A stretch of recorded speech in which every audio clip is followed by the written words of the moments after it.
पहले बात करते हैं कि जिस तरीके से इसमें दाइश की एंट्री हुई है, यानी कि आईएसआईएस की एंट्री हुई है। पहले बाइडेन ने कहा और फिर दाइश ने जिम्मेदारी ले ली। तो क्या इससे अमेरिका और इजराइल तो बच ही गए, ईरान भी बच गया है क्या? हमारी जानकारी के मुताबिक शिया सुन्नी का झगड़ा है, आपकी जानकारी के मुताबिक क्या सामने आया? लेकिन इसमें एक चीज और भी तो जुड़ती है ना सर, हमास से भी तो दुश्मनी है आईएसआईएस की। आईएसआईएस हमास को पसंद नहीं करता, ईरान हमास को सपोर्ट कर रहा है। तो क्या पता इस खुन्नस में उसने ये हमला किया हो। यानी आप ये कहना चाह रहे हैं कि भविष्य को देखते हुए जो घटनाएं छिटपुट हो रही हैं या कोई बड़ी भी हो रही हैं, जिसके जरिए ईरान को असल में जंग में घसीटने की कोशिश की जा रही है, और ईरान जंग में अगर आ जाएगा तो ना तो बचेगा फिर हिजबुल्लाह, ना बचेगा हमास, ना बचेंगे हूती, क्योंकि आरोप लगता है कि ईरान के धुन पर ही वो खड़े हैं। इसलिए ईरान जंग को टालना चाह रहा है। पर क्या इससे ईरान की इमेज को नुकसान नहीं पहुंच रहा है पूरी दुनिया में? लेकिन यहाँ सवाल ये पैदा होता है कि अगर अमेरिका ने कह दिया कि आईएसआईएस ने किया, आईएसआईएस ने जिम्मेदारी ले ली, ईरान की जो एजेंसियां हैं वो कुछ क्यों नहीं बोल रही? क्या ये हम अमेरिका की चाल भी समझ सकते हैं कि वो ईरान को कोई मैसेज देना चाहता है कि ठीक है, हम सीधे तौर पे तुम्हारे से नहीं भिड़ना चाहते, लेकिन हमने ऐसी गुंडा फौज भी पाल रखी है जिसके जरिए हम कुछ भी करा सकते हैं?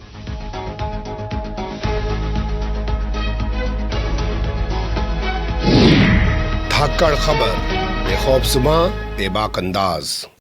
धाकड़ खबर में आपका स्वागत है। मैं आपके साथ हूं अकरम रईस खान। जंग के दौरान की रणनीति और राजनीति को समझना भी बेहद जरूरी है। शायद इसी वजह से महाभारत में बैठकर संजय के जरिए धृतराष्ट्र पूरी कहानी सुन रहे थे, जान रहे थे कि भाई कौन क्या कर रहा है, किसको मार रहा है, मार रहा है वो तो था ही, लेकिन कौन कर क्या रहा है ये भी वो समझ रहे थे। पढ़े वो कुछ भी ना कर पा रहे हो, तो व्यूवर्स का भी हाल आजकल यही है कि पढ़े वो कुछ ना कर पाए, लेकिन कम से कम उनको जानने का अधिकार तो होना चाहिए। हालांकि संचार क्रांति के इस दौर में व्यूवर से, दर्शकों से यही अधिकार उनका छीन लिया गया और उनको एक अंधकार में धकेल दिया गया जहां वो कुछ खबरों के आसपास घूमते रहते हैं। खैर, छोड़ते हैं अपनी कहानी को, व्यंग करने को, और मुद्दे पर आ जाते हैं। मुद्दा यह है कि 8 दिनों के अंदर ईरान से जुड़ी हुई 3 बड़ी घटनाएं हुई। पहले ईरान के एक ब्रिगेडियर, जिन्हें कोई मेजर जनरल बता रहा है और कोई कुछ बताने की कोशिश कर रहा है, नाम है रजीम मुसावी, उनको मार दिया जाता है। फिर उसके बाद ईरान से ताल्लुक रखने वाले या ईरान की आईआरजीसी से ताल्लुक रखने वाले 6, 11, 20 लोगों को मौत के घाट उतार दिया जाता है। और फिर सीधे तौर पर उस दिन हमला किया जाता है जब कासिम सुलेमानी की ईरान में बरसी मनाई जा रही थी। एक के बाद एक 2 धमाके होते हैं। पहले खबर आती है 103 मर गए, बाद में खबर आती है कि सिर्फ 84 लोग मरे हैं और इसके अलावा 200 कुछ लोग घायल हुए हैं। लेकिन सवाल बड़ा ये हो जाता है कि भैया एक हफ्ते में 3 वारदातें हुई, ईरान कुछ क्यों नहीं कर रहा है? सिर्फ जुमलेबाजी कर रहा है कि हमने कसम खा ली, हम बदला लेंगे, अपराधियों को नहीं छोड़ेंगे। और अब तो दिलचस्प मोड़ यह आ गया है कि इस पूरी कहानी के अंदर दाइश यानी आईएसआईएस का नाम भी आ गया है और आईएसआईएस की एंट्री कराई है बाइडेन ने। बाइडेन ने कहा हमारा कोई रोल नहीं है और दाइश ने जो है जिम्मेदारी ले ली। इसके अलावा जो राष्ट्रपति का दौरा होने वाला था तुर्की का, वो भी रद्द कर दिया गया है। सवाल यही है कि ईरान कर क्या रहा है, तो इसी के आसपास अपनी बातचीत को रखने की कोशिश करेंगे और समझेंगे पूरे राजनीतिक घटनाक्रम को, क्योंकि हमारे साथ स्काइप के जरिए फिर से एक बार जुड़ रहे हैं कृष्ण कांत जी, यानी के जी, भारतीय वायुसेना के रिटायर्ड ऑफिसर है और जियोपॉलिटिक्स पर अपनी पैनी नजर रखते हैं। बहुत शुक्रिया सर वक्त देने के लिए। थैंक यू मिस्टर अकरम। मसला गंभीर है और जटिल भी है जी। शुरुआत करते हैं एक एक चीजों के साथ। पहले बात करते हैं कि जिस तरीके से इसमें दाइश की एंट्री हुई है, यानी कि आईएसआईएस की एंट्री हुई है। पहले बाइडेन ने कहा और फिर दाइश ने जिम्मेदारी ले ली। तो क्या इससे अमेरिका और इजराइल तो बच ही गए, ईरान भी बच गया है क्या? दाइश यानी आईएसआईएस की एंट्री मुझे थोड़ा आश्चर्यजनक लगा। वैसे यह सबको मालूम है कि तालिबान और मुस्लिम ब्रदरहुड, आईएसआईएस, यह सब अमेरिका ही द्वारा पैदा किए गए हैं। बाद में इसका कुछ हिस्सा अमेरिका के खिलाफ हो गया, वो बात अलग है। इनकी एंट्री क्यों हुई और खासकर वैसे वक्त में, जबकि यदि आईएसआईएस का दुश्मन अमेरिका है और उसके खिलाफ ईरान खड़ा हो रहा है, तो आप इसे तो शांति से देखना चाहिए था कि अगला कदम क्या हो रहा है, चूंकि इसके दुश्मन को दुश्मन मारा जा रहा है। और ऐसे ही समय में यदि इसने सही में वह धमाका किया, 2 बॉम्ब विस्फोट किए, वहां पे आत्मघाती विस्फोट किए, उसके बाद से खामोश ही ना रहा, बल्कि जब ईरान के मिलिट्री और पॉलिटिकल लीडर बात कर रहे थे इसका बदला लेने का, वहां पर उसने सारी हवा निकाल दी कह के कि यह हमने की हुई है, यानी इसमें अमेरिका और इजराइल का कोई रोल नहीं है। यह बड़ा ही महत्वपूर्ण, हालांकि पेचीदा स्थिति पैदा करता है, लेकिन यह भी एक चीज है जिसमें यदि समय होगा तो हम लोग बात करेंगे कि आईएसआईएस आखिर ईरान का दुश्मन क्यों है, क्या इसमें कारण हो रहा है।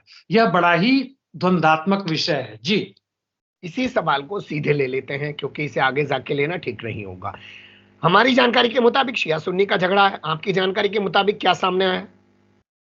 शिया सुन्नी का है, मैं देख रहा था ये 7वीं शताब्दी से है, हम उतने पीछे ना जाएं। और अभी हाल फिलहाल में अफगानी सत्ता जो है वह कहीं ना कहीं से ईरान का समर्थन नहीं करती है। यदि इनडायरेक्टली देखें तो वह अपनी स्थिति को मजबूत करने के लिए अंतर्राष्ट्रीय जगत में चीन के साथ साथ अमेरिका का भी विरोध नहीं कर रहा है।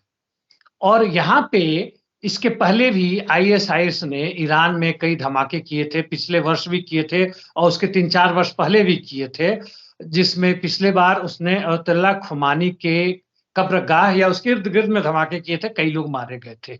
और यह संघर्ष, उनका कहना है कि हम इनको मुसलमान नहीं मानते, यह लोग अपने धर्म के खिलाफ चले गए हैं, विधर्मी हैं और हमारा यह कर्तव्य बनता है, धार्मिक कर्तव्य कि हम इन्हें मारेंगे और इसी आधार पर लड़ाई कर रहे हैं। तो यह दुखद विषय है। जी, लेकिन इसमें एक चीज और भी तो जुड़ती है ना सर, हमास से भी तो दुश्मनी है आईएसआईएस की। आईएसआईएस हमास को पसंद नहीं करता, ईरान हमास को सपोर्ट कर रहा है, तो क्या पता इस खुन्नस में उसने ये हमला किया हो।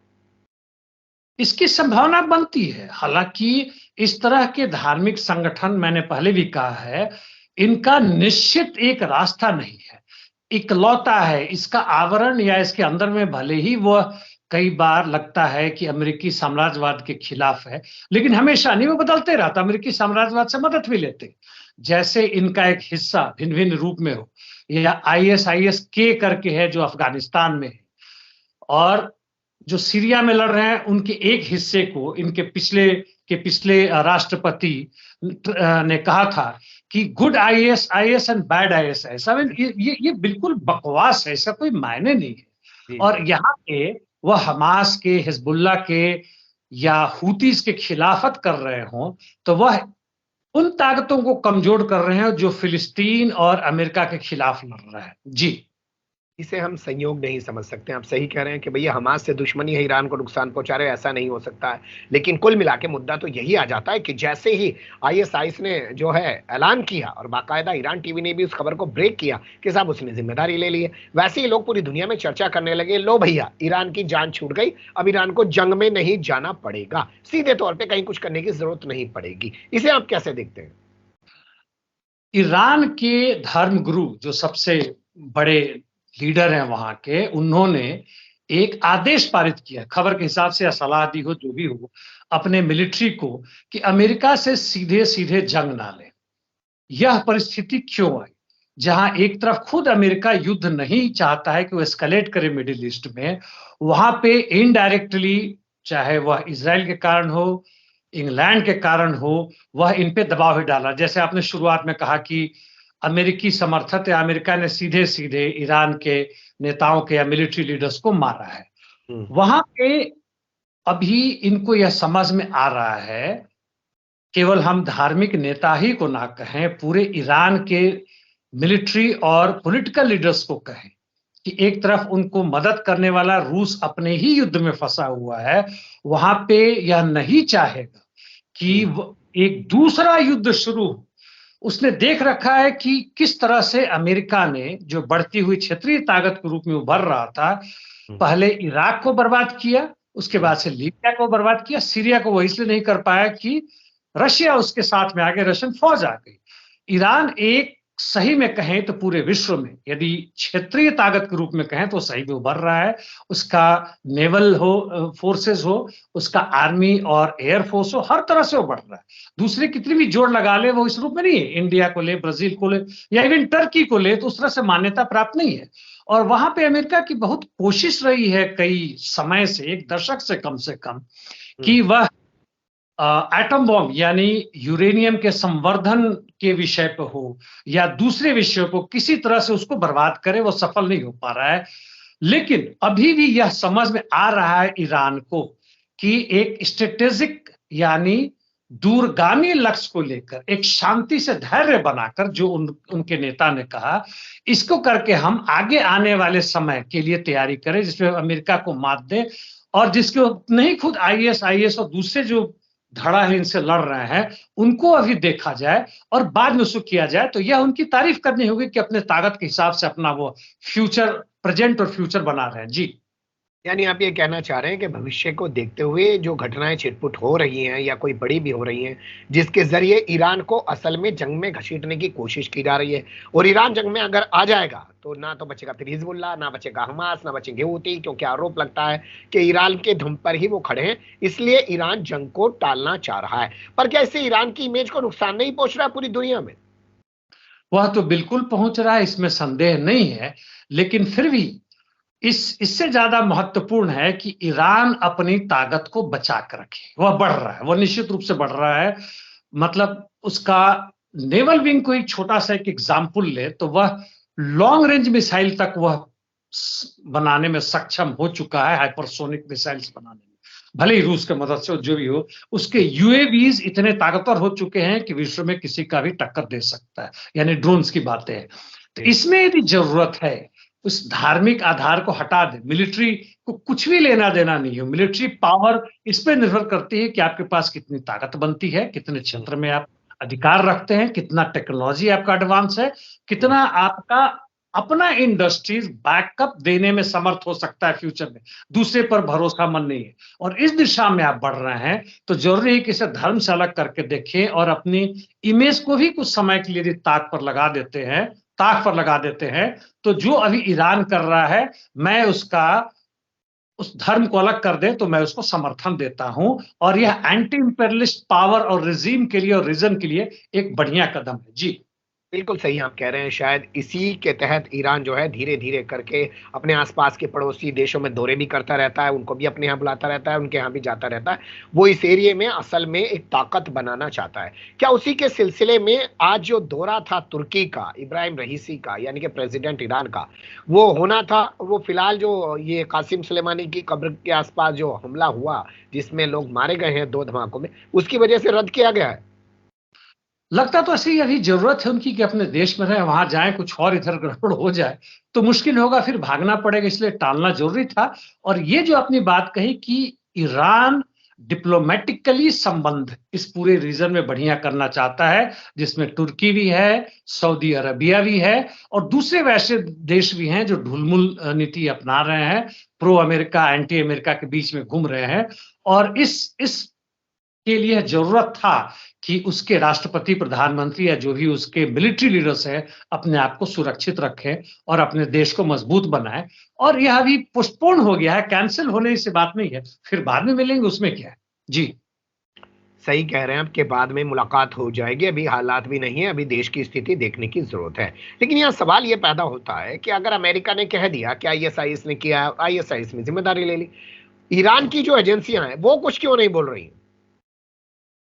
हाँ, यह चुप्पी भले ही आश्चर्यजनक लगे, लेकिन जब उनके सबसे बड़े सर्वोच्च धार्मिक नेता ने कुछ यदि डिक्टेट दे दिया, यानी आदेश दे दिया, तो वहां ये बातें गई होंगी कि अनावश्यक ना बोले, अभी समय है शांतिपूर्वक स्थिति को पहचानने की। और मुझे ऐसा लगता है कि वहां के राष्ट्रपति या प्रधानमंत्री जो भी है, मिलिट्री लीडर्स है, उनको डायरेक्टली इनडायरेक्टली रशिया से भी सिचुएशन को समझने में मदद मिल रहा होगा।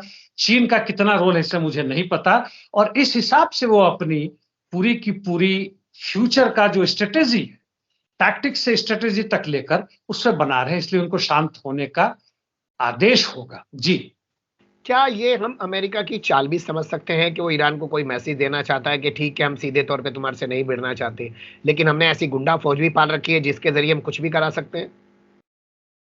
अमेरिका का डायरेक्ट इनडायरेक्ट तो रोल है ही इसमें। वह धमकी भी देता रहा है, पूरी कोशिश करता रहा है, अपने साथ नेटो और यूरोपियन यूनियन, यूके सबको लाना चाहता है। जहां तक सफल हुआ ना हुआ हम देख चुके हैं। और अप्रत्यक्ष रूप से सऊदी अरबिया, यहां तक कि इजिप्ट वगैरह के थ्रू भी शायद कुछ मैसेज दिया होगा इनडायरेक्ट रूप से, और यह बताने की कोशिश की गई हुई ईरान के कि भाई अभी चुपचाप रहो, नहीं तो हम कितनी भी मजबूर हालत में हो हम मानेंगे नहीं, हम तुमसे लड़ाई कर बैठेंगे। और इसके कारण ईरान अपनी सारी शक्ति देखते हुए, ग्लोबल इंटरनेशनल सिचुएशन देखते हुए इसमें अपनी भलाई समझा है कि हम शांति से अपनी ताकत बढ़ाएं और जो अभी फिलिस्तीन में लड़ाई चल रहा है उस मुख्य मसले पर हम उस पर ध्यान दें। जी बिल्कुल सही आपने कहा है, और यही लाइन सबसे बड़ी लाइन हो सकती है कि ईरान अभी ये चाह रहा है कि जो फिलिस्तीन और इजराइल के बीच में चल रहा है असल में सारा फोकस उस पर रखा जाए, और अगर यहाँ पर जीत हो जाती है हमास की और हार हो जाती है जबरदस्त तरीके से इजराइल की, तो वो इजराइल की हार नहीं मानी जाएगी, वो अमेरिका की हार मानी जाएगी, अमेरिका और उसके लगे सगो सब की हार मानी जाएगी। और ये हार जो है ईरान के लिए बहुत बड़ी जीत के रूप में काम कर सकती है इस पूरे इलाके के अंदर। बहुत शुक्रिया, आपने वक्त दिया। फिर आपके साथ किसी और मुद्दे पर जुड़ने की कोशिश करेंगे। धन्यवाद। Thank you mister Akram.